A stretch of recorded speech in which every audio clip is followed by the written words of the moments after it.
Welcome all to the next episode of MyCast.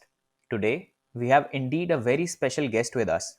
She is truly a global citizen and brings with her rich experience from Topline's China market and has over 20 years of experience across markets like Australia and China. She is the chairperson of international business at Topline Consulting Group and also the founder and chairperson at Think Culture Foundation. Welcome, Miss Yan. It's an honor to have you as a guest speaker on MyCast. Oh, nice, Mai. Thank you for having me. MICA is always in my heart. MICA is the first business school I visited when I landed in India at a very early beginning, few years back. And also, I had so many good friends in MICA. Most importantly, we have so many Micans in our India office now. So yeah, MICA is really special for me. So it's an honor for me to join your conversation as well. Same, ma'am. And it's, the first time we're having an international speaker on MICA. So it's a big thing for us as well Yeah. for the podcast. Ma'am, your journey has been unlike any other. It has drawn inspiration from many cultures around and seen the face of multiple industries. Can you take us a little bit through it and share your experience that has been so far? Yeah, okay. If I look at back my professional career, I realized when I worked for the multinational business, I worked for the sales department, marketing, e-commerce, call center, and also corporate apartment in a different way and link with different company on global stage and also do the investment and also link Australia and China together and the marketing link China and India together. So it's really, like you said, cross-cultural and also cross different sectors. And also looking at from a learning experience, also it's seems like appeared in the same pattern. Like I learned a bachelor in China and a master of marketing in Australia and EMBA in Beijing and also PhD in New York. So it's quite also in the different culture as well. I guess that embedded something in myself maybe, and I guess from this experience, what I learned something small, but it had a big impact on me. For example, I mentioned that cross different sectors working experience. I remember at a very early beginning when I started my career at e-commerce, and I met a lady from a Hong Kong-based company, big company. So that was the eye-open moment for me to realize someone who can speak perfect English and can do multiple things in her hand by one person. I think that gave me really enlightenment at that really young age for me to realize something for myself. I also remember like when I was talking about the study path, a small things, people always saying you are what you read. For that, some small things also make a big impact if you really care about that. And also, I do believe a quote I liked so much was, "A good life is a life spent in the pursuit of the good life." So I guess I'm still on it. I guess I'm really curious about what ahead me. Great, ma'am. And that's truly a global journey that you've had. And we can't agree more that a person is what he reads. And what we are reading around us is that the times that we are currently living in has brought about an era of fads. So trends have come and gone. People's attention spans have decreased, and there's a perpetual search for things that are different. So, how do you think marketing can be done in a manner that is worth remembering and leaves an impact as well? So for one way, I should say nothing has changed from a human level. So from a few different aspects. Number one, we all equally have 24 hours. I spoke about that before as well. So in the ancient time until now, we only have 24 hours. This rule, natural rule, never changed. The only way COVID-19 changed it, maybe speed it up with more online interaction. So, and also once the trend happens, never go back. Maybe that's something happening, like you mentioned. Yeah. But something like the information, because of technology, we have more and more information around us. The world today is doubling the amount of the data it produced every 3 years. More data has been produced in the last 3 years than has been produced since the beginning of the written record 3 years ago. So, which means that today we had enough information from this point of view. So, as a marketing person, professional, what kind of information we're going to bring on the table has to be really cautious, because we have enough information already. So, what are we going to do for that? For that, I do believe human beings have some really quality nature, which is a second thinking reflection. So deep human emotion will not be replaced anyway. That is something we should focus on. So from this point of view, I will still say content is the king for that question, for the solution you just mentioned. Seems like a really old-fashioned way I'm talking about, but content carries the information. Behind the information have a meaning for that. That meaning is reflectable by the robots or AI or any other things with a deep emotional. So old-fashioned maybe last long. That's what we believe in. And also one thing really worries me actually. So I heard a lot about digital marketing until I reached India. So that really worries me, because if the way being if we been confused by those kind of a fancy word, and we might move tension away to the truth. So we have to remember digital marketing, it's a emperor's new clothes. Inside of that, nothing, something unchangeable, which is always, like I said, old fashioned. So we still do believe in good content marketing, which carries on the meaning and the deep second thinking reflection. That is the key for the solution for that. That's beautifully said, ma'am. And you rightly mentioned that content is going to remain the king always. But we've also noticed that COVID-19 has leveraged consumer sentiments in a very unprecedented manner. Now, more than ever, is the time for marketing to be done in a manner that is empathetic. Considering that the real life human interaction has marginally decreased, what do you think are some of the tools and strategies that can be employed to understand the consumer's feelings and develop good communication, which is holistic and both empathetic? You might need to forgive me for something I'm going to say, maybe not agree for this direction. So I think we shouldn't overemphasizing the difference. For this point, I think human never changed. I mentioned that again. From the point on the deep level of the human being, we never changed. From ancient days to today, what are we looking for? What do we care? What the ingredients we have for ourselves as a emotional, like feelings, intuitions. Nothing changed. We avoid the complex. We avoid the risk. We never changed. The same thing.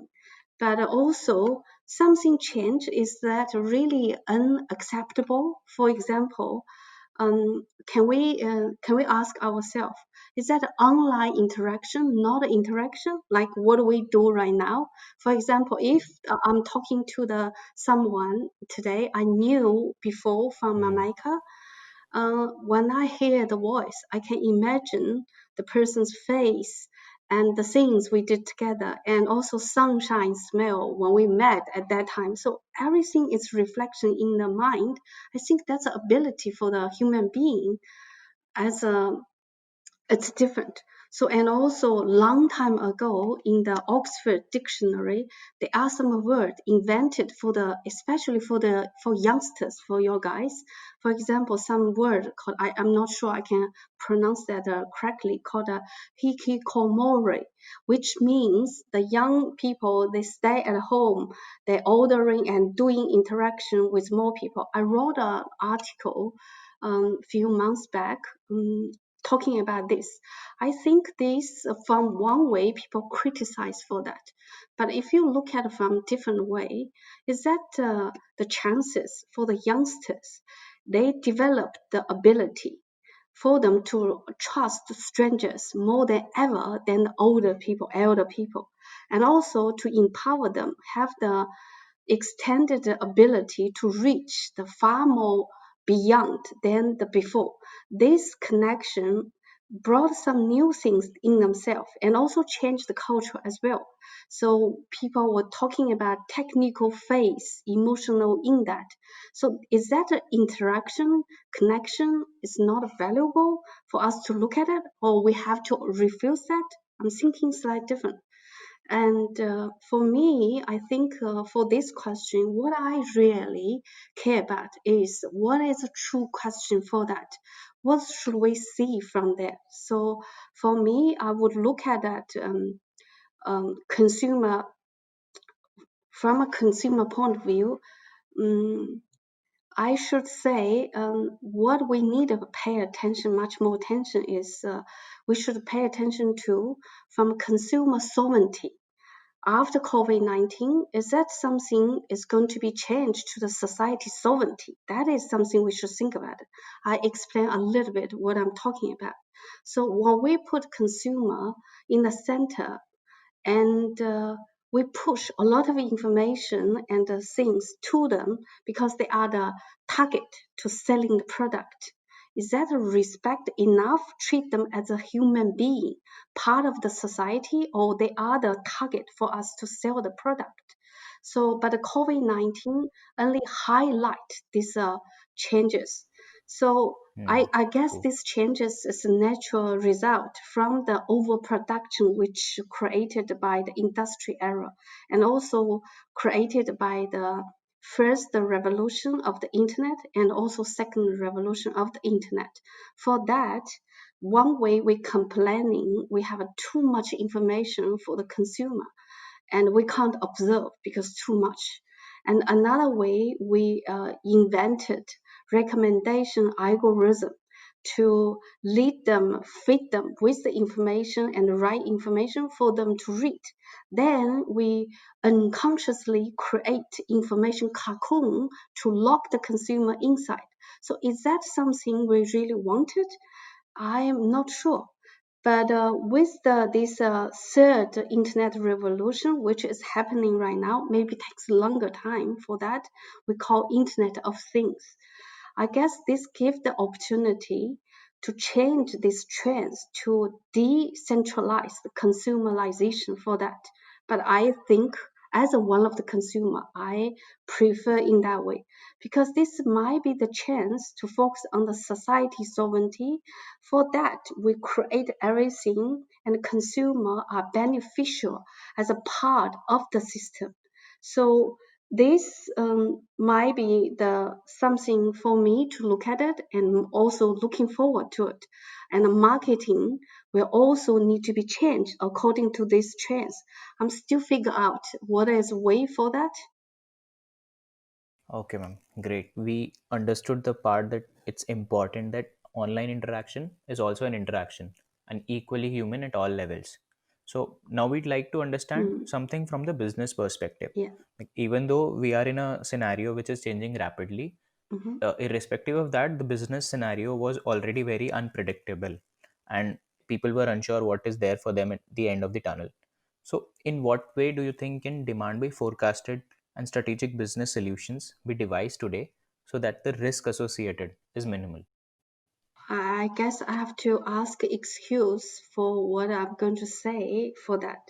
So I think the prediction based on the one assumption, which is the word is continuously and definite, which is not the truth. So I wouldn't prefer to predict at all, because the world is changing, it's uncertain, and it's really complicated system, which is also evolving by only single something happen, change the whole system evolving together. So I wouldn't think prediction is the right way to look at the future. And I rather to think cybernetics is the right way to do that. We do that for the business solution. If you look at the survey after COVID-19, the more companies said, the more they react in the right way instead of predict. But because we can't predict, we can't even predict COVID-19 as well. So only thing we can do better is how are you going to react quicker and better, faster. So for that, I think Indian people have a wisdom for that already. I learned one word from India, which called jugaad, right? Jugaad. This is a very interesting word when I learned that at the very beginning, and also I really admire that. I think this is truly wisdom. So maybe that's one of the reasons we enjoy that change, not predict something too boring in front of us. And also from the way when you're saying the business point of view, I would also think from another thing is, I guess, on the way the business is going to change is I look at it from a possibility created by the technology. So if I look at China and other places, thinking of that ecosystem, what actually changed? What is possible for the future from this trend? What I'm thinking is actually instead of thinking zero-sum game, I think we should look at more of the positive sum game in that way, because the technology be able to create that possibilities for someone to play the big role or small role in the ecosystem. That is matters. So that also change the competition fundamentally, maybe change the way we look at the things. So I really do believe the way we look at the world will change the business movement, because that changed the way you look at the future as well. Give you a really quick example like Topline. We set up the ecosystem in India because we believing in that way. We have not only content-centric company called Topline in India for marketing as a specialist, and also we have the technology-driven platform, which called Top Social, which also lead by one of the MICAs, graduated from MICA, three of them actually in this technology-driven platform for the KOL, for the influencer marketing. And also we do the one called the TCF, you mentioned at the very beginning, because we do believe in that the deep meaning, deeper connection, cross-cultural, that understanding is extremely important. And also we do believe it can carry something, maybe say one-stop solution as a CSR, maybe you can call more different name of the CSR in a different manner for that as a part of the ecosystem, because all of the system, like from a society, from business, all of them should be linked. All of the systems should be linked by somehow. So also we have each is the voice recognition teaching app, which links the consumer together, which also lead in our company by the MICAs. So I guess the way you look at the future and will determine the way you're going to dealing with the business. Everyone have their own answer. I'm not sure we holding the right answer, but you have to try depending on what you see and you do that. I think that's maybe the only way we can do it that. But we have to be really careful. For one thing is I heard a lot. We heard a lot about the strategic business solution. I think to be able to do that, we have to be able to look at the truth, not a symptom, and also to be able to look at a foresight instead of only insight. Maybe insight not even enough for that. So I don't have a clearly answer for that, but we are trying for that direction. Yeah, agreed, ma'am. The way you said that we need to change the way we look at the world and how it affects the way we look at the future. So, now for the next segment, we bring questions from the MICA community, Mm. including both the faculties and the students. And for this very special episode, we have a very special question coming from someone whom you are already familiar with. So, I'll play the audio and leave it there. Greetings all.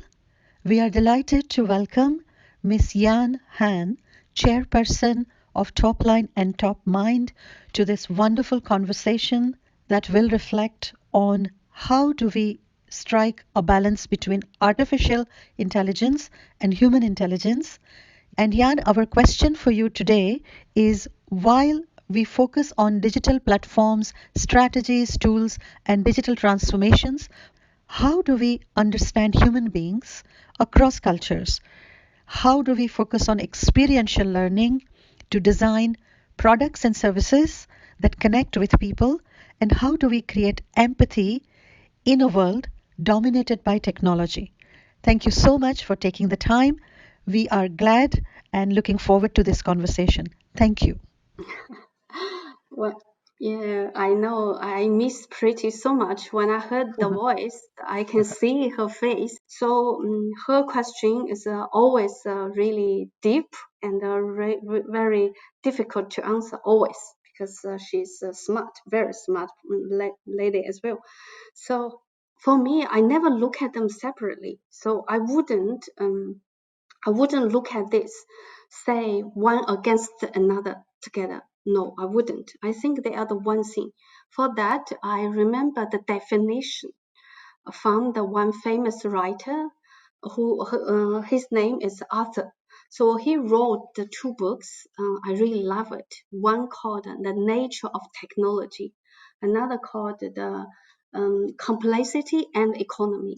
So the way he basically explained the technology, the first definition he gave to the technology says, technology is there to serve the human purpose. So this is what he gave mm, for the definition, first one for the technology. So from this point of view, I don't believe technology is invented purposely to against us, for us to lose that empathy or that human touch for that way. Actually, it's invented there to empower us in that direction, if we should think in that way.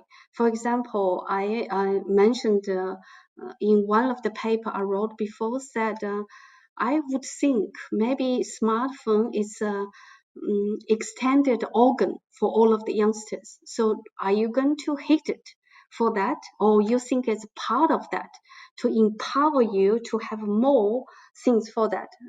As one of the example, I'll give you one real example for that.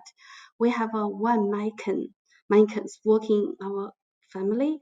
His family had a very sad things affected by the COVID-19, and our another friend of him tried to using the cloud funding to raise the money for him, and it did successfully in 2 days. And also because of that, many people heard that story and started sending the supportive message to this person. And also the person who is organizing this cloud funding online, he told me during our Friday happy hour, which is our learning session since at the very beginning of the company, he told me exactly. I said, "Tell me, can you share me what is the experience you learned from this? What is impact on you when you're doing these good things for others?" He said, "From today, I strongly believing in the digital humanity than ever, which I didn't before." He said that. So actually, it's there to serve our purpose if we use that in the right way, and also we believing in that direction and doing things in the right way. Maybe that is the one point I would say for that. And secondly is if we accept this fact, next thing we would say is, how are we going to combine that in the better way with the artificial intelligence plus human intelligence? How are we going to do that in the better way? For that, also, that really depending on the how you look at the future. For example, if Elon Musk believing in the energy it's the future, then he doing the green energy cars and different way for that. When we thinking and doing that way, make impact in the society in a different way. So what are you believing? What I'm believing? So I do believe even with cross culture, it's extremely important. So how are we going to combine this together or other things to do that in a better way and to serve our human purpose? That is a challenge and also puzzle for everyone to have a chance to answer that. And for the fundamental level of the everything, I do believe it's the same. So we will continually to do that, express our empathy empowered by the technology in a faster and wider way, and we will also do that across cultural understanding, which technology also made it even easier because you can, for example, you have a larger community online, which you might familiar with them more than your neighbors. So is that something wrong with knowing someone in the different online society better than your neighbors? You can still have that interaction. So I really do believe maybe the short answer for this deep question is, we don't look at them for against each other. We look at them combined together to serve for one purpose. I think Preeti ma'am is going to be very pleased with the answer. And as you just mentioned, I'm very sure that she's Yeah. also missing you the same way that you're missing her. And hopefully you both get a chance to meet each other really soon. So, ma'am, for the next segment, the students were really excited to ask you a lot of questions. But since given the format of the recording, we've selected two of the best questions that we thought were most suited for the conversation. So we'll ask those questions from you. So the first question is from Charu. She is a PGP1 student. She's asking that there has been a lot of talk about the changes that have taken place in the marketing space post the pandemic, but what are some of the key practices that should be remained untouched? I think the fundamental things remains the same, which the survey, many surveys showed that they said the good finance and also good culture will align the company or business in a better way. So this is some fundamental things. I don't think it's going to change. As a we've been impacted a lot by the COVID-19 as well, but the result, we just had a long meeting last night. We were doing two things. I also made two announcement for that as well. One is we get the best financial performance this year more than ever past 10 years this year. Hmm. So which means what you believe in, you are doing that in a better way will give you the feedback or for the beneficial. We truly believe in the content marketing in the past 10 years, and we demonstrate in the different way and deep thinking what is the PR industry actually doing that. We have our own answer and we invented our own methodology for that, which I am happy to share with you in the detail in the future when I go back to India, maybe when I visit MICA.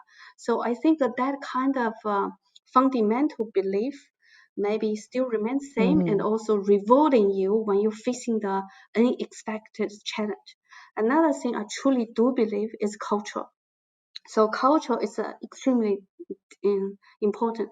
Yesterday, we called 50 people, 50, from different offices in China and get together in Beijing. We're talking about one thing. We spent 12 hours only produced 21 sentences for the company stage 2 cultural value statement. So we only did this one thing for that because we truly believe culture is the spirit for the company, for the employees in the company to value that value and to carry on for that. So others are techniques. So with the technology change, with others change, with the unexpected, this all of the challenges, we remain that something fundamentally really strong and do what you're good at. Then we do the reaction for whatever we have. We change ourselves. We react on the way when you see that and what you believe in that. I think maybe this is the only answer I can give to now. Yeah, that's a great answer, ma'am. So the next question is from Anshul. He's also a PGB1 student. So he's asking, we know that we can grab the consumer's attention in the first 3 seconds of an advertisement. How can brands communicate effectively in the first few seconds to make sure that the customers listen to them when there is being so much that is already being communicated to the customers at the same time? I guess we have to be really cautious for being drive tension away by the symptoms, not the truth. So, and this is one. Secondly, is we have to look at it. What is the reason we are doing that? So, what purpose we are chasing by doing the branding for that? So other things is the technique to serve that. By saying that, like I mentioned digital marketing before, if we use the digital marketing as a core for Mm-hmm. everything, instead of looking at the digital marketing only is a part of the techniques invented with the technology development, then we might be misleading to the different way we do the fancy different formatting of the digital marketing and forgot about it's there to serve the business purpose. Business purpose always remains the same. I do believe from a very beginning, when company formed, this name formed until today, I guess the fundamental principle remains the same. You have to survive, you have to survive better, and you have to survive longer. Those three fundamental things always there, and others is no matter what happened. And come back to his question, so I don't think I have an answer for you, but I think I have the way, my own way to look at it, how to do that at the very beginning. Give you also example to say, we don't look at that as something against us. Can we think from another way? We are doing for the top social I mentioned, for the influencer marketing platform I mentioned, what we are doing right now is we're actually doing the 2 minutes tech advertising for that right now. So why are we doing that? We're doing that because we know people have a less attention and also time to consume a long content for that. So can we take out of the essence for Mm-hmm. that technology for people to easily to understand in the only two minutes instead of maybe 20, 30 for the benefit of the consumer. If we will be able to do that, is that a good training for ourselves as a Mm. marketing people? So maybe this is only a small example to answer this question in a different way. So I don't think it's there to against. It's there for us to push ourselves to one step further, to standing on that unchangeable principle, to think about some solution together. Maybe with him, we can solve this challenge together. Great. Thank you so much, ma'am. I think both the students will be satisfied with the answers that you have given for the questions. And not just those, I think all our listeners are going to be very pleased with the outcome of this podcast. We're so happy that we got a chance to record an episode with you. And it was a pleasure for both Piyush and me to host this episode. I hope that you enjoyed this session as much as we did, and we get a lot more chances to Yeah. interact with you. I'm really enjoyed to interact with youngsters always. We loved all of the young people. We in our company, everyone knows about that. So one of the Micans, she said that she said Truly. feels like a king or in top line office as a young people because has been admired a lot. So, but before we finish, because I said that from my heart, so I know it's really challenge time for all of you. But don't lose your faith. To remember one thing, doesn't matter what's happening, what is going to ahead all of you. You have your own chances to write your own story. A story could make sense of your life and make your life meaningful in whatever the situation is going to happen. So really hold that faith on yourself, and hope to see you, all of you, soon in India, in MICA. Hope all of you all of the best. Yeah. Thank you so much, Yeah. ma'am. Thank Thank. you so much. It was a wonderful recording session. The listeners are surely going to enjoy it. And to all the listeners, thank you for listening to this podcast. We will meet you again soon with another dose of goodness in the marketing and the Yeah. business world. Thank Thank you you so so much, ma'am. much. Thank you. Bye.